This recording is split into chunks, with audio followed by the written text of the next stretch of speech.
Hello friends, स्वागत है आप सभी का हमारे यूट्यूब चैनल शिक्षक मित्र पर।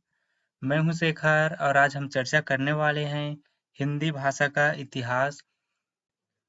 आज के इस वीडियो के अंतर्गत हम जानने वाले हैं हिंदी शब्द की उत्पत्ति, हिंदी भाषा का प्रादुर्भाव, हिंदी भाषा का विकास क्रम।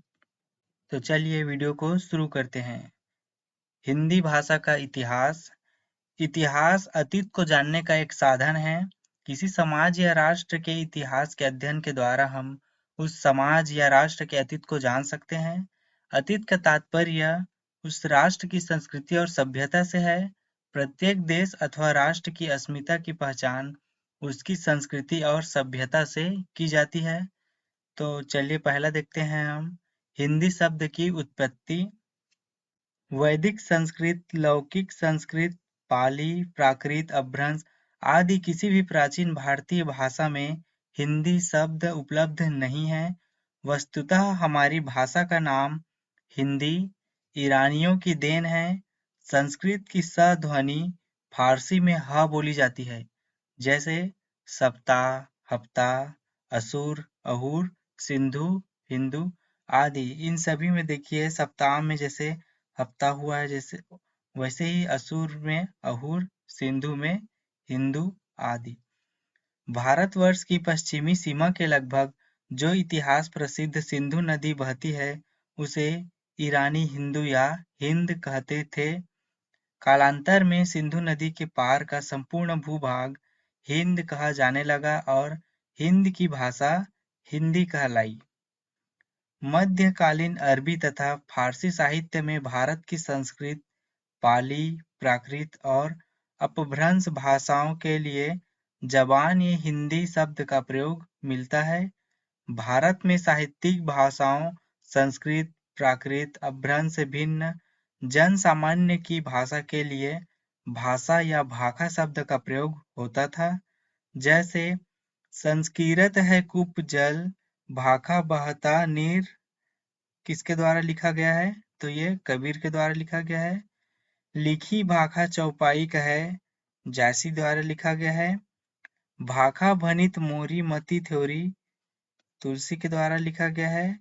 भाखा बोल न जानही जिनके कुल के दास, ये केशव के द्वारा लिखे गए हैं।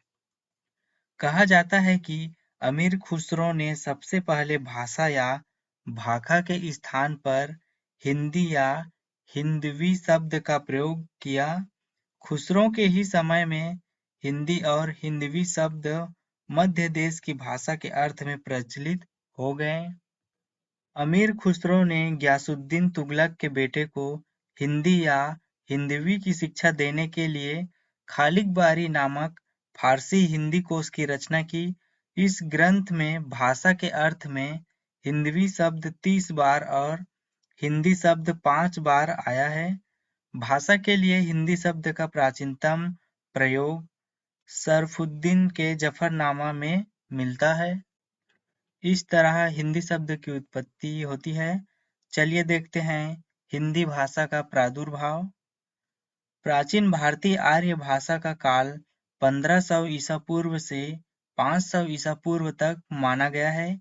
इस अवधि में संस्कृत बोलचाल की भाषा थी। संस्कृत भाषा के दो रूप हैं। पहला है वैदिक संस्कृत, दूसरा लौकिक संस्कृत।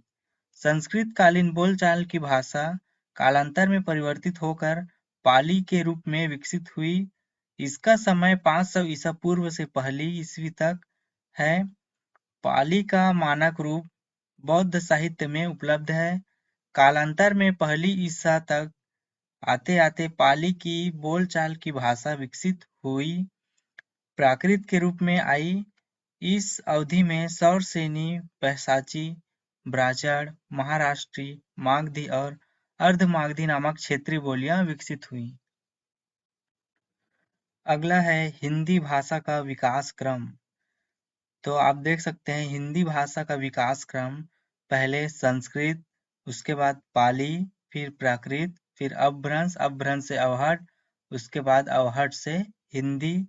तो यहाँ संस्कृत के दो भाषाएं हैं, वैदिक, लौकिक, या उसके दो रूप हैं, वैदिक और लौकिक। उसके बाद है सौरसेनी, पैसाची, ब्राचड़, महाराष्ट्री, मागधी, अर्धमागधी। आगे चलकर प्राकृत की विभिन्न बोलियां विकसित होती गईं, जो अपभ्रंश की बोलियों के रूप में प्रस्तुत हुईं। अपभ्रंश का समय 500 ईसा से 1000 ईसा तक माना गया है। अपभ्रंश और पुरानी हिंदी के मध्य का समय संक्रांति काल कहा गया है। एक बार और ध्यान दीजिएगा, अपभ्रंश और पुरानी हिंदी के मध्य का समय संक्रांति काल कहा गया है। अपभ्रंश की उत्तरकालीन अवस्था अवहट के नाम से जानी जाती है। अवहट में विद्यापति ने कीर्तिलता और कीर्ति पताका की रचना की है। दोहा मूलतः अपभ्रंश भाषा का ही छंद है। तो इस तरह दोस्तों आज का हमारा हिंदी का जो इतिहास का टॉपिक का पहला वीडियो कंप्लीट होता है।